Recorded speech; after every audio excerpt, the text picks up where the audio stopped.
Well, thanks for coming here today, and it's good to be back here. A few short months ago, at this very spot, I announced my candidacy for Congress, and I'm back here now to talk about a very important issue. I've been out speaking to thousands of residents across this new 22nd Congressional District, hearing things that are on their minds, making sure they know more about me, visiting communities, businesses, schools, senior citizens throughout this region.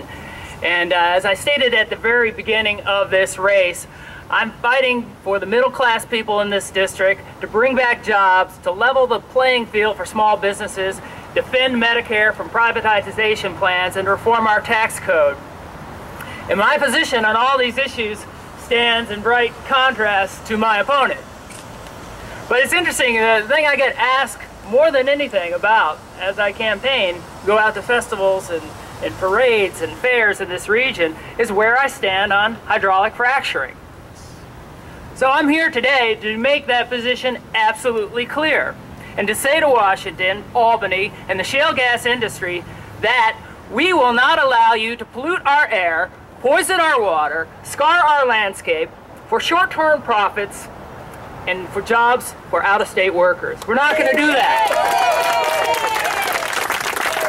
I believe fundamentally that it would be reckless and potentially catastrophic to advance this industry prior to restoring critical environmental safeguards, completing the honest research needed to prove that this industry is indeed safe.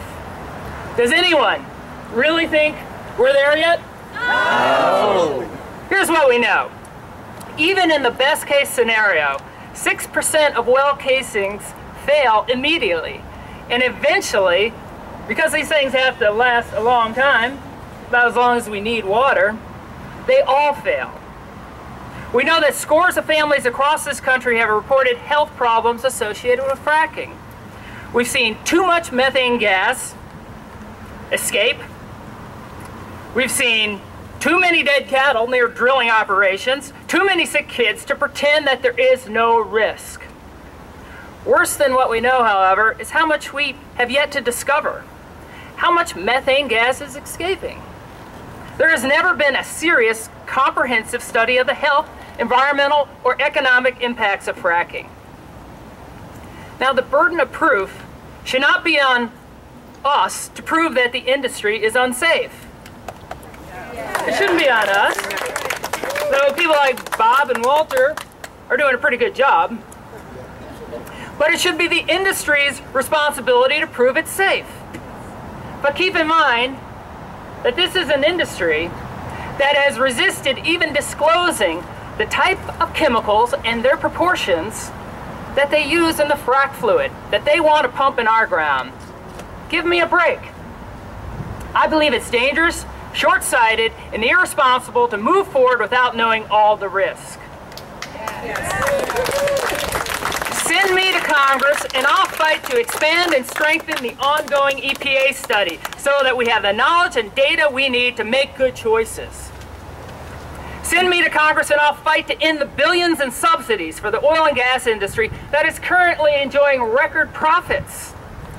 And send me to Congress and I'll fight to protect our fellow Americans in gas lands across this country by ending the special interest carve-outs and loopholes in our environmental statutes that allow the shale gas industry to play by their own set of rules. Yeah. Now, the industry is selling us on jobs and prosperity. But what they're really offering us is short-term gain for a few and a legacy of pollution for all of us. And it's a movie, sadly, that we've seen before, right? Yes. We saw this movie before with the buried toxic chemicals in Love Canal. We saw this movie with the PCBs dumped in the Hudson River. And we saw this movie with the TCE contamination in Endicott, just right here, locally. Yes. We're here today to take a stand and tear up that script once and for all. Now, I've driven to Pennsylvania like many of you, and I've seen the drill rigs up close and all across the horizon, the impoundment pond surrounded by bright lights and razor wire. I've been stuck in heavy traffic, truck traffic, and I've seen the license plates. from Louisiana, Oklahoma, Arkansas, Texas. Those aren't New York jobs. These are out-of-state workers who travel from rig to rig with little regard to the local environment or community. Well, folks, this is not Louisiana. This is not Oklahoma. This isn't Arkansas, and this sure as heck isn't Texas. This is New York. And we love our state, we love this land, and we're ready to defend it. They can and they will spend billions of dollars to deceive us with television ads, radio ads, but guess what? We're not buying it. Now my opponent, I am in an election here, my opponent on this issue does what he does on just about every issue. He tries to tell everybody what they want to hear while concealing his agenda. Here's the truth. Richard Hanna has said he wants safe drilling.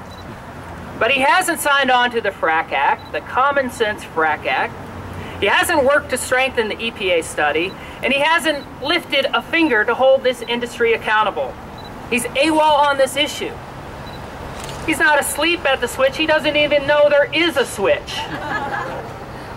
But here's what he has done, folks. Here's what he has done. He has invested heavily in the oil and gas industry. Companies like Anadarko Petroleum, ExxonMobil, Hess, and ConocoPhillips. He owns stock in some of the very companies that want to drill right here in New York. And he's voted repeatedly to maintain taxpayer subsidies for the oil and gas industry. He's called investments in renewable energy pathetic. He has repeatedly voted to slash EPA's budget and even voted to roll back clean air and clean water standards. It's pretty clear where he stands on gas drilling, and it's not with us. This district at this critical time deserves better, and with your help, we'll get it. We are at the epicenter of fracking, right here, and I picked a particularly pretty place to remind us of that. But the fact is, this entire district where I'm running falls under the Utica Shale, and the southern portion contains 3 of the 5 counties that the state has suggested doing a test run on drilling. Right here. Well, folks, we're not going to be guinea pigs for this test, are we? We're not going to be the guinea pigs. If fracking is unsafe anywhere in New York, it's unsafe everywhere in New York. Thank you. Now, the majority of residents in this county, in this congressional district, feel the way I do. My opponent, some folks in Albany, some folks in Washington, feel differently. Let's send them a message. Let's make this race a referendum on reckless drilling, make our voices heard loud and clear this November. I'm asking you, help me do this.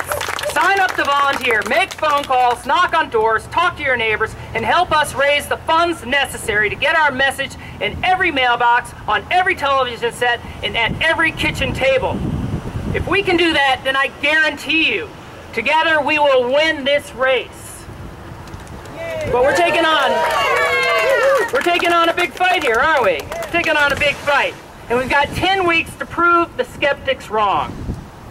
We've got 10 weeks to prove our love for this region, our belief in our future, and our commitment to fight for it. Together we can do this? Let's get to work. Thank you very much.